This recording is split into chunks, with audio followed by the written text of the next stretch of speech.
Thank you अच्छा क्या करूं मैं तेरे बिना सोच थैंक यू बेटा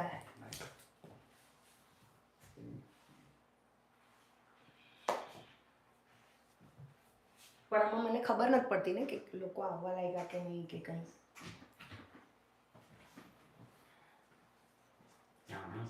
આ તો તારામાંથી લોગિન થતો જેમ કે હવે આપણે લાસ્ટ મિનિટ હમણાં મોકલીને link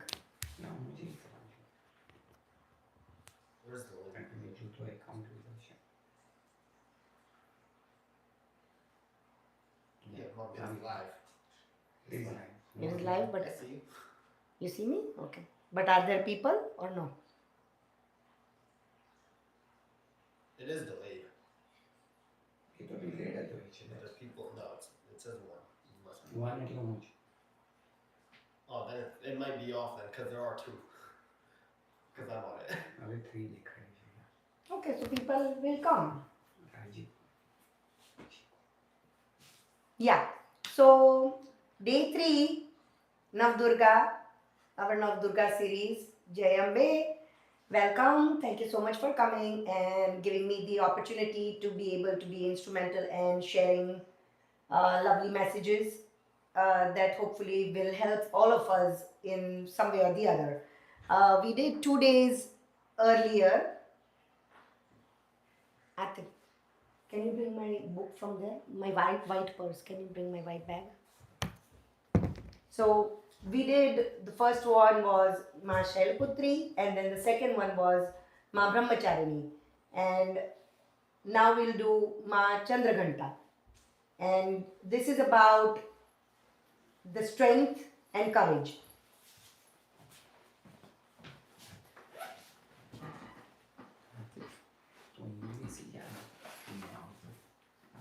Somebody's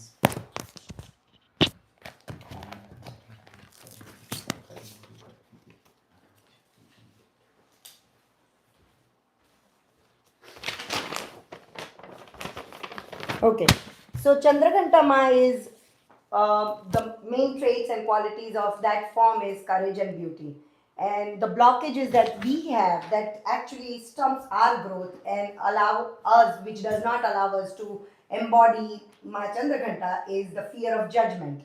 Fear of judgment comes from lack of confidence because we are not sure of what we think, what we perceive, and how good or bad or amazing that our thought processes are, and that's how the judgment occurs.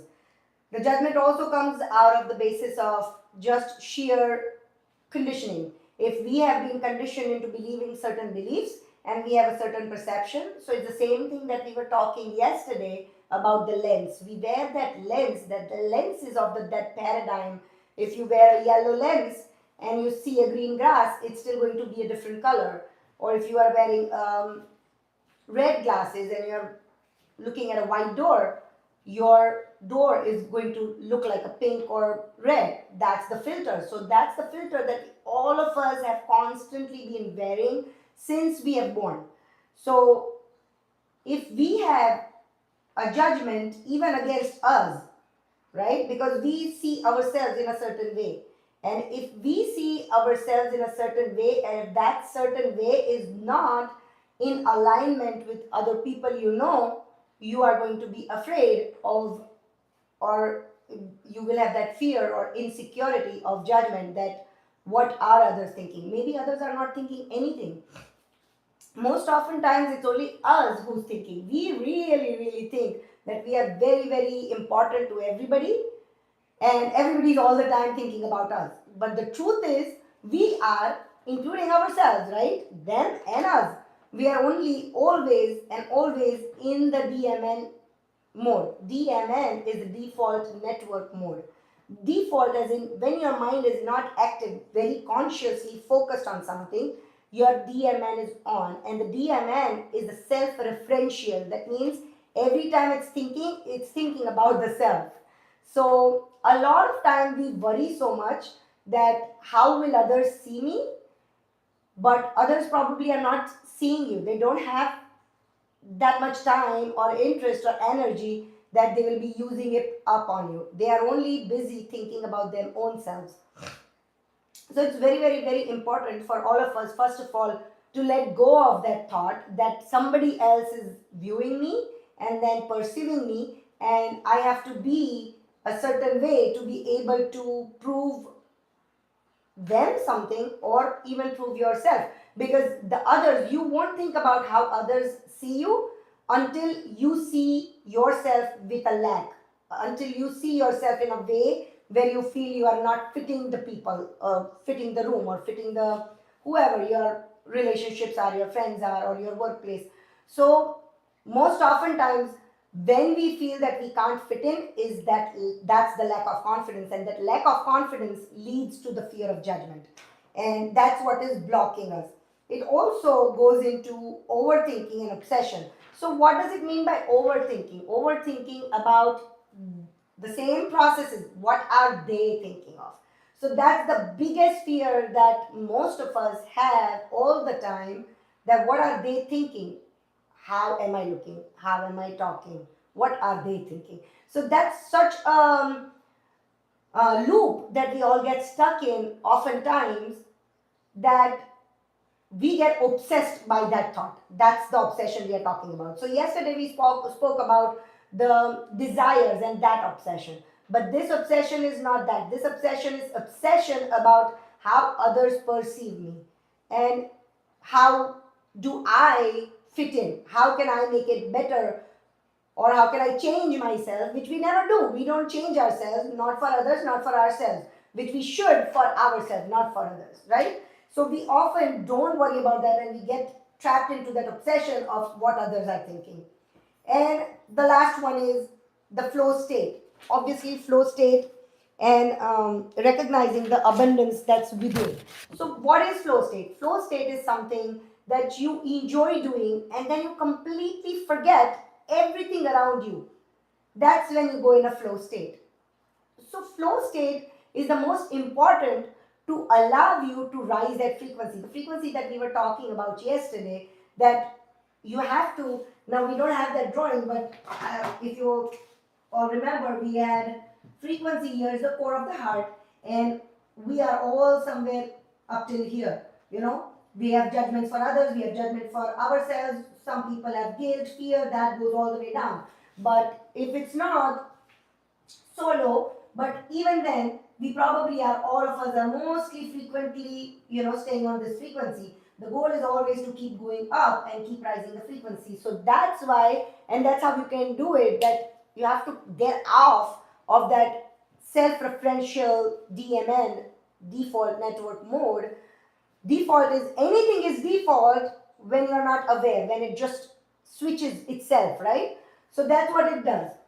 How you can do this is, it's not so easy for everybody to rise, right? So there's a process that you can follow. You have to just little by little, every single time, all you have to do is just become very, very aware of your thoughts, of your emotions. And again, how we spoke on the first day, your emotions are your guidance system. So if you are not feeling comfortable, that means you are on a wrong track. Somewhere there is some lack in your mind. That could be lack of confidence, lack of money, lack of respect, lack of anything. But something that's not sitting with you, which is aligned with your divine core, right? So whenever you feel that emotions, you have to become very, very aware and conscious, and you have to reflect. In that same minute, you can reflect very easily. We are given that conscious mind, which is very, very powerful. Even though we said, like yesterday we drew this diagram, that all of this down up till here, 95% is your subconscious, only 5% is your conscious. That's what it means, is that the 95% of the time you're working on the DMN mode, the default mode. Only 5% of the time you are using your, so ECN is the executive network mode. So only 5% of the time we are using. It does not mean the capacity is only 5%. The capacity is huge. What it can do is huge. So all you have to do is, as soon as you become aware that you're not feeling well, you're not feeling great, you are going down the frequency, all you have to do is just stop yourself. Just tell yourself, not right now. this, what I'm thinking and what I'm feeling is not important right now. Let me focus on something that's important to me. Okay? That's the step one. You take that step, your conscious brain becomes aware. When it becomes aware, you can now navigate that, okay, I am feeling this way, how do I switch it? Again, you can't switch it just like that, like a switch. Though it happens in the brain, it happens, the DMN switches like that, right? But consciously, you just have to choose what you want to focus on. As soon as your focus shifts actively, consciously, you will feel better. And just a little bit better, that's all you need to feel. A little bit better. You don't have to go from guilt to core. You just have to go from guilt to doubt to, insecurity to being feeling a little bit judgmental or whatever, and then you slowly climb up that ladder, right? Tomorrow, when we talk about heart chakra and about the fourth day, which is more prominent on the heart and the solar as well, we'll talk about frequency. What frequency are you scanning yourself on? What is the frequency that you're constantly emitting? That's very important for all of us to reflect, that self-reflect. Okay, what is my ideal day look like? What kind of thoughts am I having all the time? And it will give you the frequency, that are you in the right frequency or not. Now, anything below this frequency, you are not in a creative zone.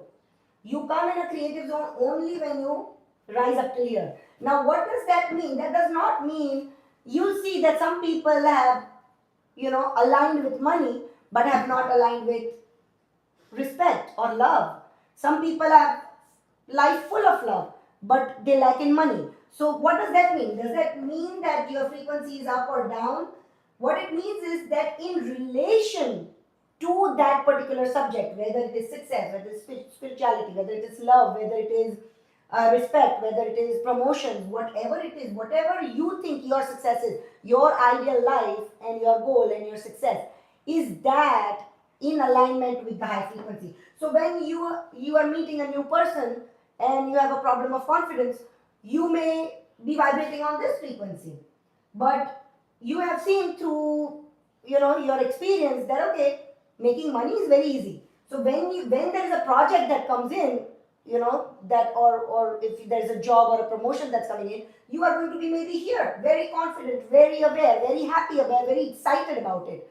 So, and that's the reason why it can fluctuate. It does not mean that if your frequency is low, it's always low. If it's high, it's always high. But you will notice that when it is high, it is easily, that's when you are in the creative zone. That's when you get your promotion. That's when you get that money. That's when you meet somebody and they feel very wonderful about you and you feel so confident and lively about it. So that's how it is. The frequency in relationship to whatever that is, that desire or whatever that is, in relationship to that.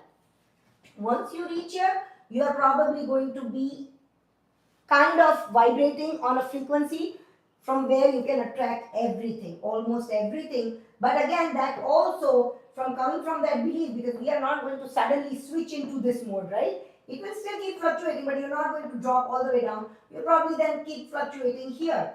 So you may, anything that you achieve is always in equal proportion to the amount of belief that you have in it, the amount of intensity of that desire and the amount of the strength of that belief, that how capable do you think you can do it, right? So that's the basis, how fast it will go and come back to you in the matter form.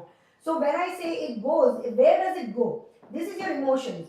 Matter is the lowest.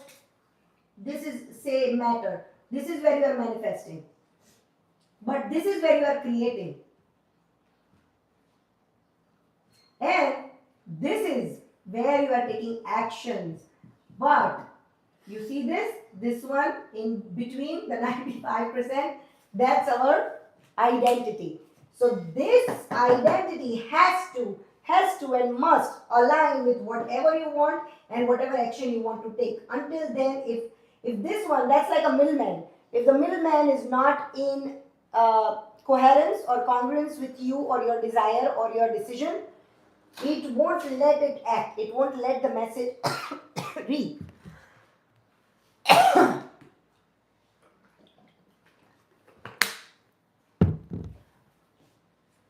So how do you do this? So this may be a little bit messy, this drawing, but what we do is, anytime you get caught up in a situation which you're not liking it, when you feel like that, first of all, yesterday we discussed, it takes 90 seconds for your the first emotion to just settle down. The first prompt, impulsive feeling that you felt like this is not good, that is going to settle down in 90 seconds. If you can just hold on for 90 seconds, you can choose to work from here, the 5%. If you choose to work from here, the 5%, what you can do is, so I always give an analogy.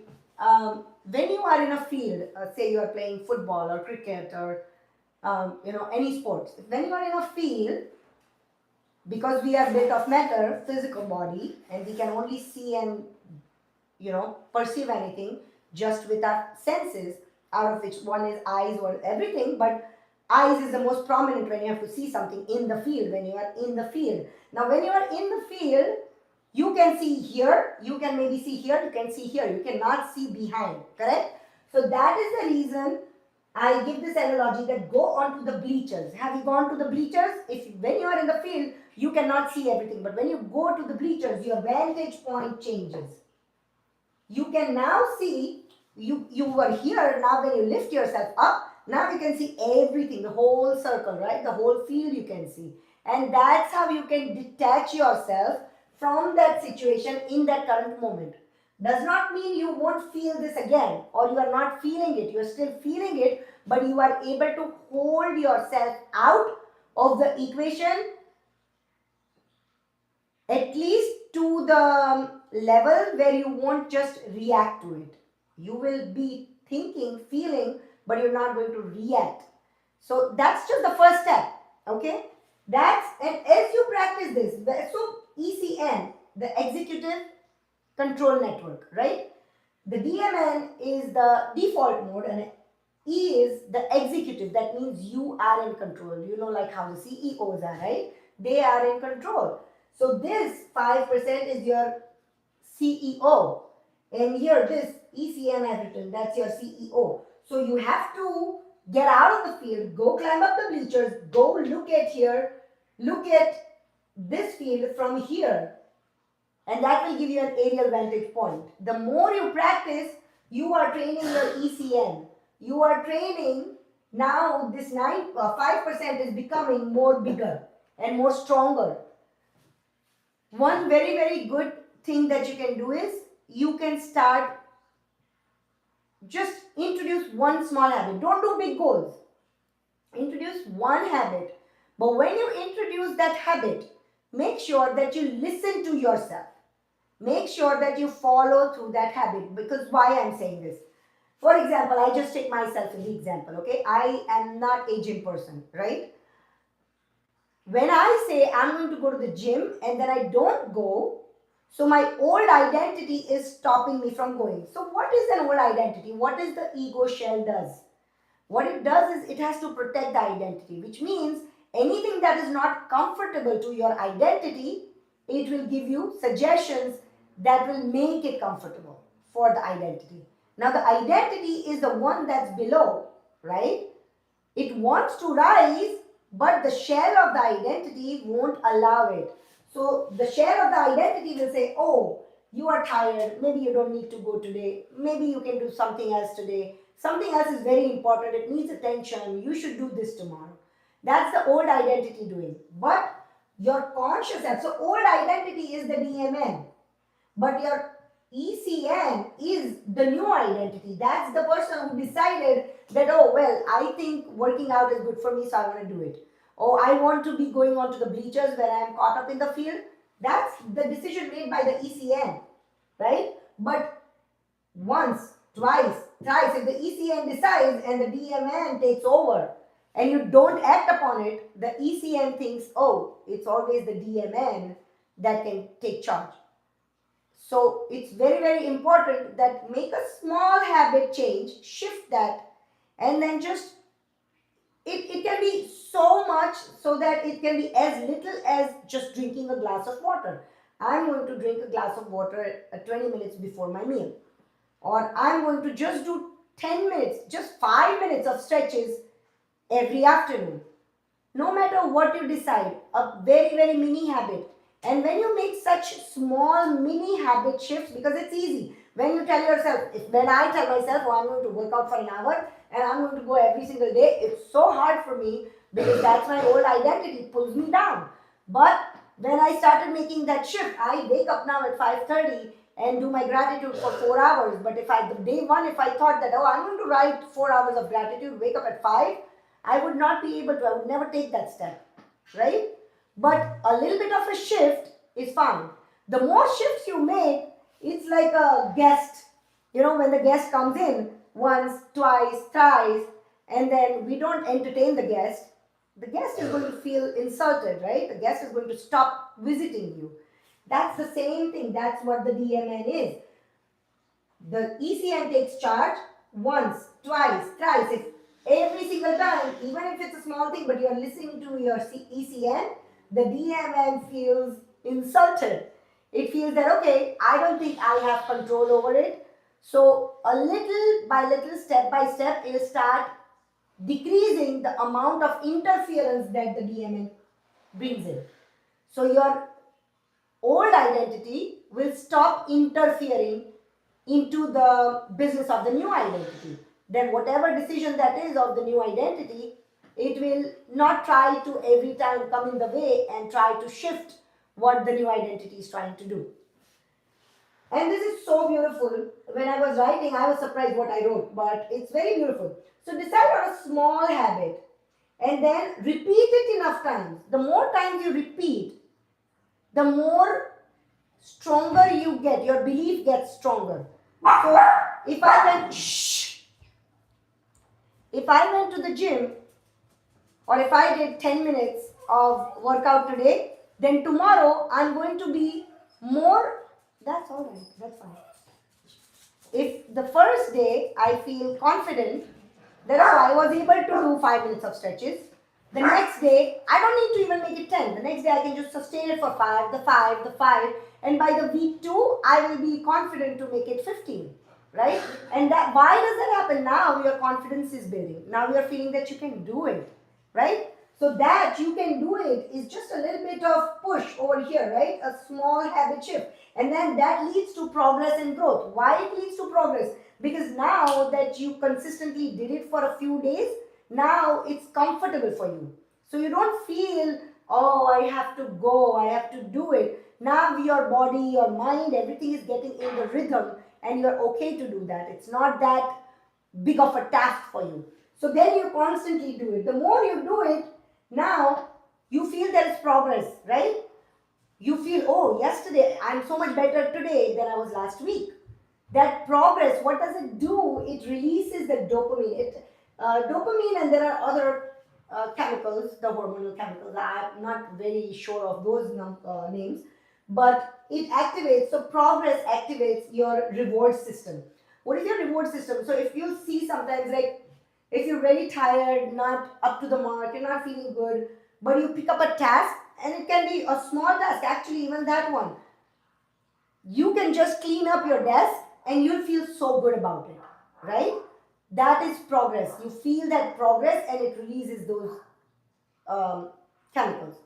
So that's what happens when reward system activates. Now the reward system activated, so the motivation becomes easy. It becomes natural. So far for the first week or two, you had to drag yourself, you had to train yourself, you have to remind yourself that no, I want to just make a 5-minute commitment, I'm going to do it. But now your motivation is going to kick in by itself because you saw the reward, you saw the progress, and the hormonal reward that happens, the chemicals that's released, the cocktail of the chemicals, whatever mix, there are 3-4 that gets released, that's going to now motivate you from within. So when we say don't procrastinate, you are a procrastinator. They are not procrastinators. What's happening is, this is happening in the background. It's because you don't feel confident, you don't feel, so you don't attempt, you don't progress. Those hormones that should be released and that's going to make you feel motivated, that won't release. So you won't feel motivated. So it's going to be a task forever. So And that's why it's very important. Just go from small to big. Don't need to make big goals. Choice equals control. Again. So what happens? So I've written the same thing. It empowers the ECN. Because you chose once, twice, thrice, 10 times, your ECN is getting stronger and stronger and stronger. It's getting control. Now, yesterday I was explaining that there is a amygdala hijack. So that amygdala hijack doesn't occur. What is an amygdala hijack? So what it does is, so between this DMN and ECN, there is a switch, like a circuit breaker. It trips off. So our brain, to work efficiently and not use all of the energy in the small things that don't need our energy. So like driving, cooking, right?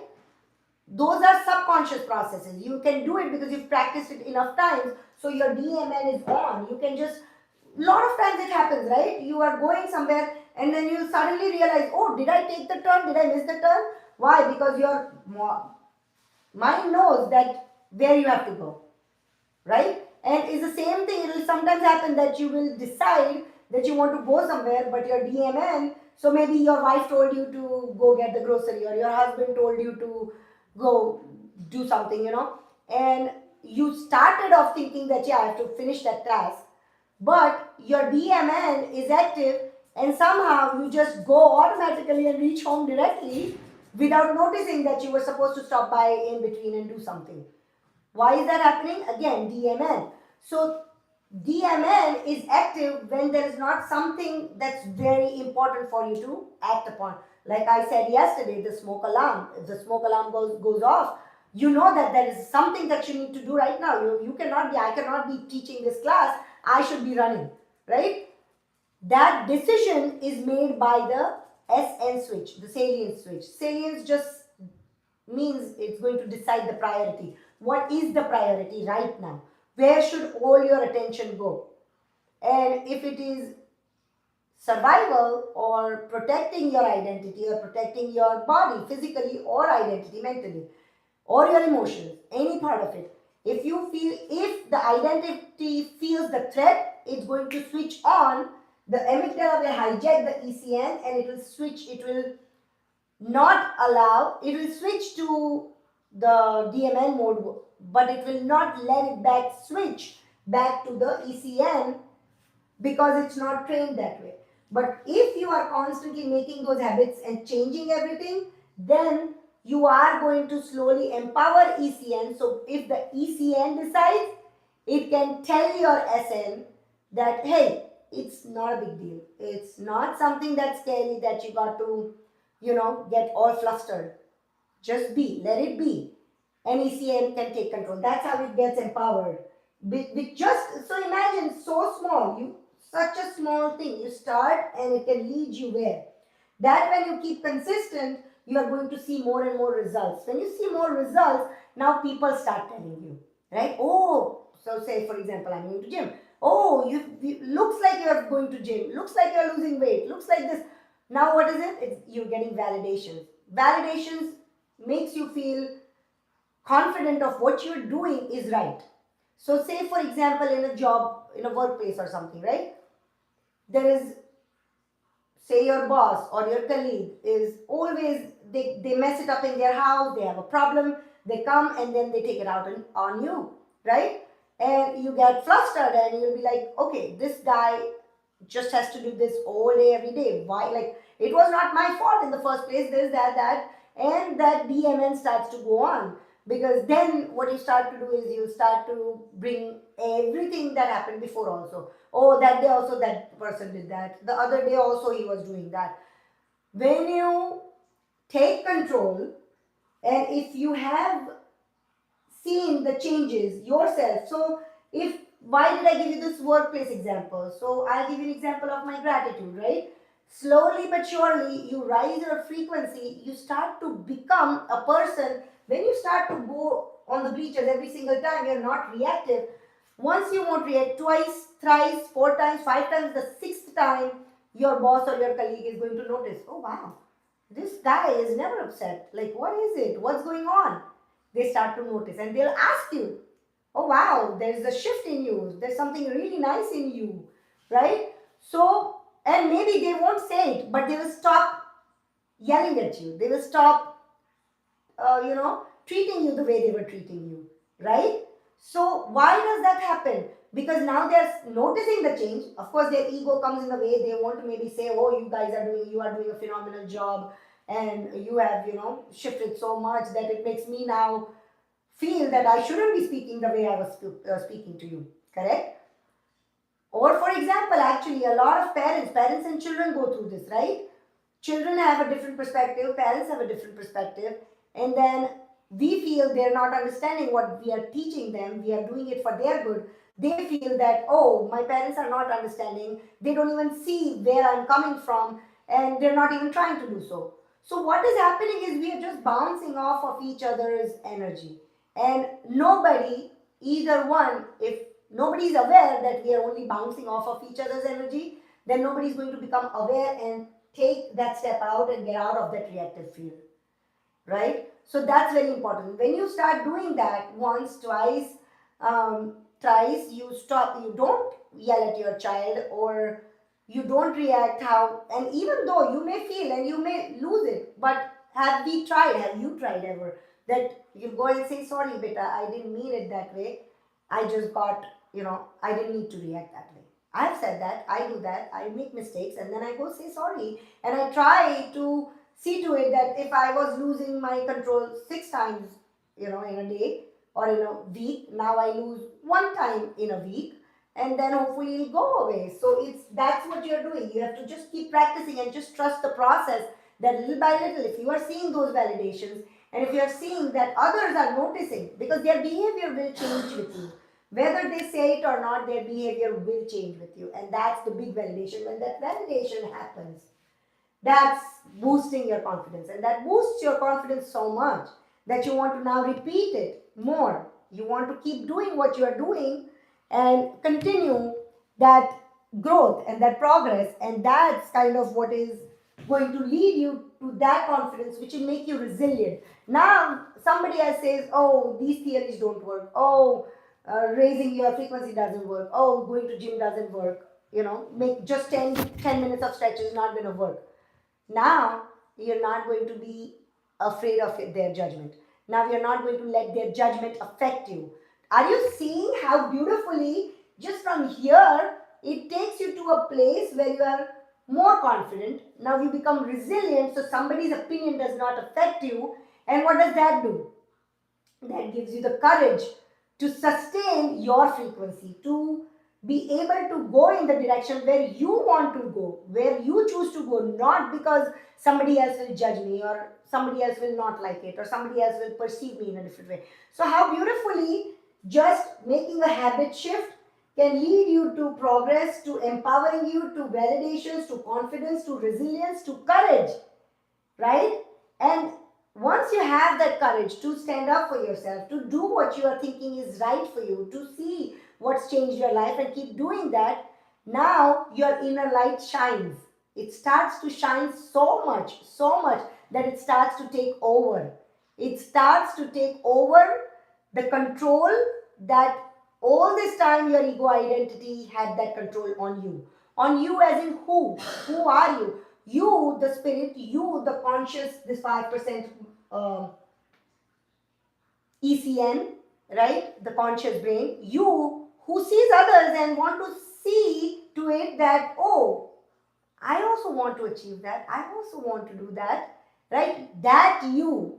Who is stopping you from that was your identity. But just a little bit shift is going to start shifting your identity. It's a very big word, identity shift. Like people have just made it so like, oh, you got to do an identity shift. And I say it too, there has to be an identity shift. But it's not difficult. You cannot say it from here to here straight in one day. But if you are consistent, you will see the shift so beautifully that people around you will feel that frequency.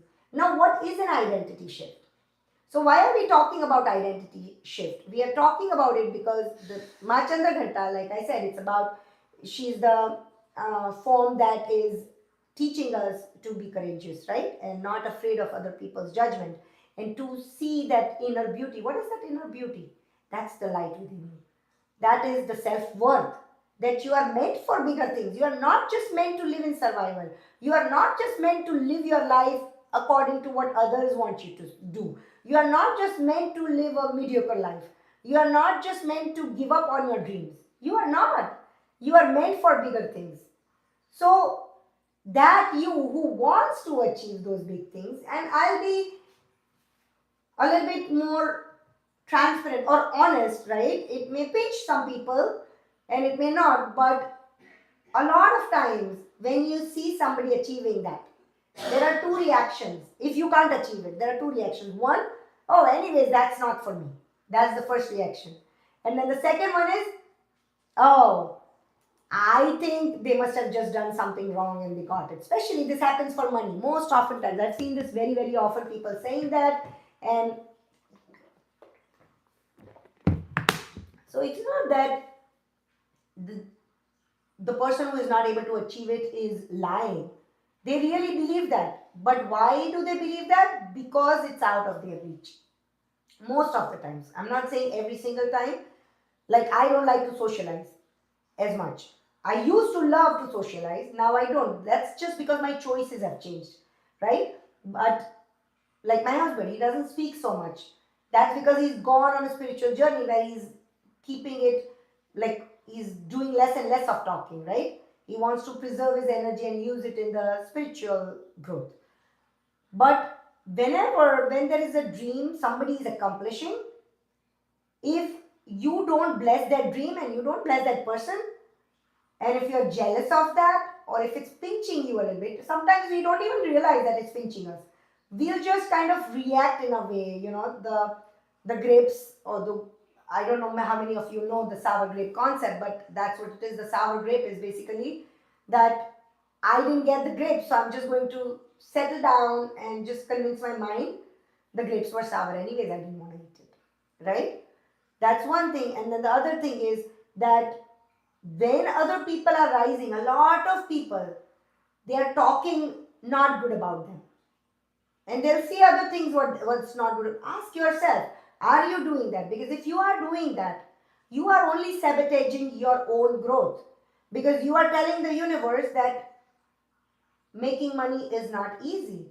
If somebody is making money, that means they are doing wrong. That means, and if you don't want to do wrong, that means you can never make money. So there are so many such concepts that we just kind of, the brain is very, very smart. It kind of manipulates everything around you to make it and wrap it in a box that fits with your identity paradigm.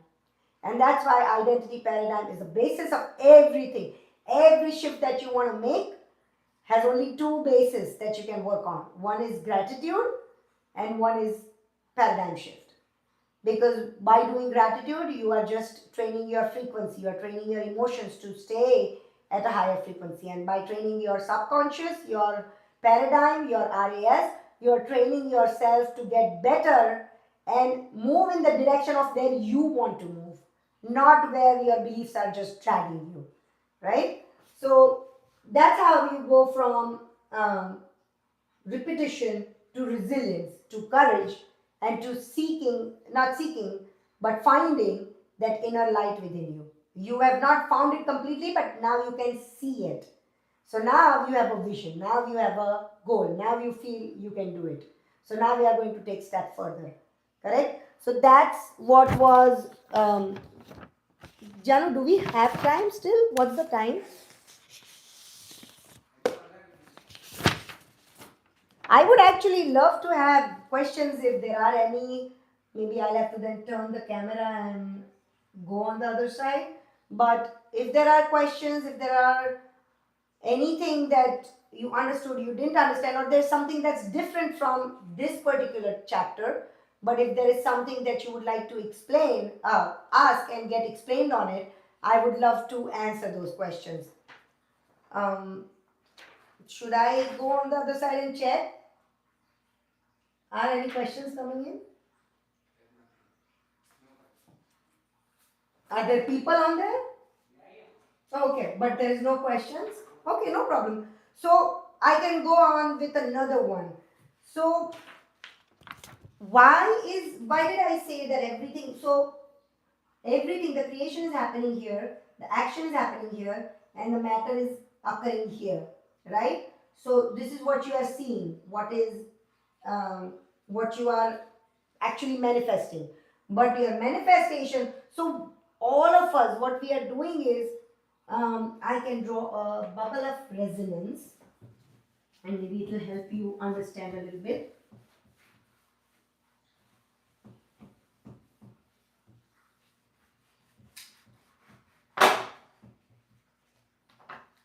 So there are three planes, right?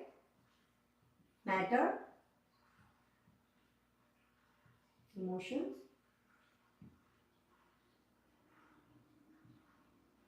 and thoughts.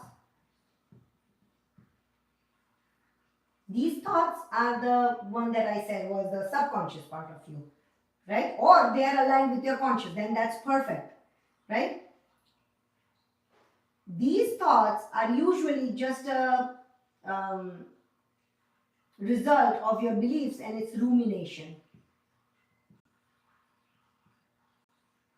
That is generating the similar kind of circle over here, a trap kind of, and you get spiraled in, and this is also rumination. This and this is constantly talking to each other. And right?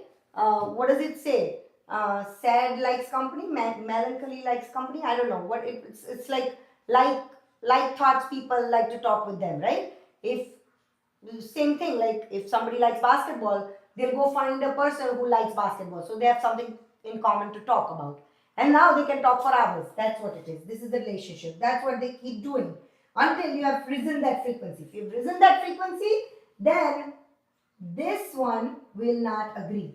If you have risen your frequency, your emotional frequency to the level of the core of your heart, it will not listen. Every time the thoughts rises, you will have become more aware, because the risen frequency, say if we say that this is the core of the heart and this is the subconscious and the conscious, this one is always in communication with this, and this one is always in communication with this. So if one of this has changed, either you have become very aware or you have risen your frequency. Either one, if one is engaged in the right direction, then it is very easy for the other to lead the path. Because remember, this one is also 95%, this is 95%, but they are not strong, they are not capable as much as this. This frequency is high energy frequency, and it emits. And tomorrow again I will be talking about what is the frequency. I believe it's, and the heart is even more powerful. It has 5,000 times more frequency, more electromagnetic frequency going out and in, reciprocating more than the ECN, more than your conscious mind. And when I say reciprocating, what is it reciprocating with? It is reciprocating with your external world. So say this is your heart. This is your identity. And this is the universe. This is where all the laws are active. Law of resonance, law of cause and effect, law of oneness, law of connectedness, law of correspondence. What are all these laws? Law of attraction. It means, so there is a saying that says, as within, so without. Whatever you are, this is just a mirror. This is a mirror of your identity.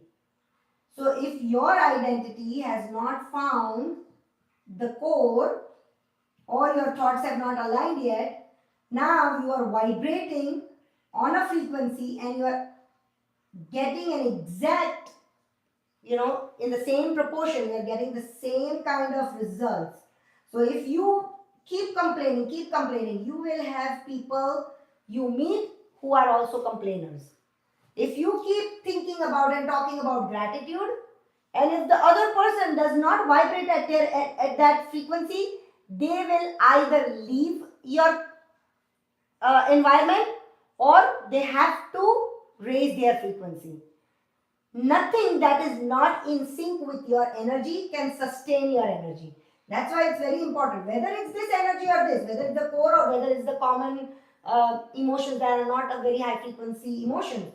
Nonetheless, we are still, because we are the creators, right? We spoke 2 days back that we are the creators, day before yesterday. And whether we want to create a relationship that's giving us love and respect, we need to operate from here. If we want to create, um, by default. So when I said that creation happens in the heart and matter is here, right? But it does not mean that the creation does not happen. The creation is still on, but you become a deliberate creator. Deliberate is the one who has decided this is exactly what I want, and it goes in that direction. So when you go to the core of the heart, you become a deliberate creator. Until then, you are a reactive creator. That means you observe this reality, you observe something nice did not happen, so you reacted to it. You observe it, you react it, and then the law of attraction kicks in and says, all right, if this is what you want, this is what I'll bring. So the law of attraction does not understand no. So like if you have to if you say, I don't like this, I don't like lack of money. It does not understand that. No is not understood. It understands lack of money is where your focus is, right? I don't want to go to the next job. It does not understand where you don't want to go. You will have to just go to that next job, right? Because it does not. It's a world of inclusion. The laws, all these laws are the laws of inclusion. Law of attraction is also a law of inclusion. That means it includes everything wherever your focus is. It's like if you are going from Ohio to New York, and are you going to say that, oh, I am going from Ohio, I don't want to go to North Carolina? No, because then the driver doesn't know that you want to go. Where do you want to go? The driver doesn't understand that, right? The driver understands you don't want to go there, but that's the only word that driver heard. When you are taking a right turn, right? If your wife is driving, she's taking a right turn, you're a backseat driving, and then you know the directions, and then while you are going somewhere and you say, oh, don't take a left. But what she will also, because she's also in her own thoughts, she'll listen to left, left, left. So she'll take a left. No, you said don't take a left. Okay, don't take a left. Then what do I take? Do I take a right? Do I go move forward? Do I stop? What do I do? It needs direction. So similarly, the law of attraction needs direction. You have to say, I want this. Now, even when I say I want more money, I want more love, I want a promotion, right? This is very, very beautiful. If here is the promotion and here is no promotion, correct? When you say I want it, that means you love it, you want it. But when you say I want it, so this is the middle of the stick, say, okay? When you feel that you want it, but you keep looking at it, is it going to happen? Will it happen? I really, really want it, but it's not happening. Then you are vibrating in the absence of it. This is absent. The feeling is absent. Your emotions feel that it's not there. It's lack. So you are not going to be able to attract the promotion. But when you say that I really want it, oh my God, I'm so excited. This is really going to happen and this is going to change my life. Now what is happening? You have that conviction, that belief that it is happening. 5 minutes. That it is happening. So if you are moving on that side of the stick, which edge of the stick are you vibrating on? That's very, very important. So wanting also can be vibrating as a lack or absence. You are feeling the absence of it, or you are wanting it and there is a conviction that you will get it. You are the candidate who is perfect for this. Then you are going to get it. So that is why it's very important. So now law of attraction kicks in, and law of attraction, the law of attraction is like the driver. It just carries, it brings you, it attracts to your question like a magnet. And then law of resonance is the one that says, okay, this and this frequency is matching, so I have to bring this. If it's like apple to apple, right? When I say I'm hungry, I want an apple. Law of attraction understands that it has to bring you food because you are hungry. Law of resonance decides that you want apple, so it will bring you an apple. That's how all the laws are interconnected, right? The cause and effect was the last time what we talked was you throw a stone in the water. What is happening? It's generating the ripples. So you put the stone, that's a cause, and then the effect was the ripples, right? Every single law, these are 7 and some are 12. Some people say there are 12 universal laws. Some people say 7 are the most prominent one. And then there are many others. But these law of attractions, these laws are constantly in action. There's one law that says law of interconnectedness. So why does it say interconnectedness? Because your emotions, your thoughts, and the matter, everything is interconnected. This is not just happening randomly just because it's going to happen. No, it's happening because it is interconnected. It's intertwined with your thoughts and your emotions.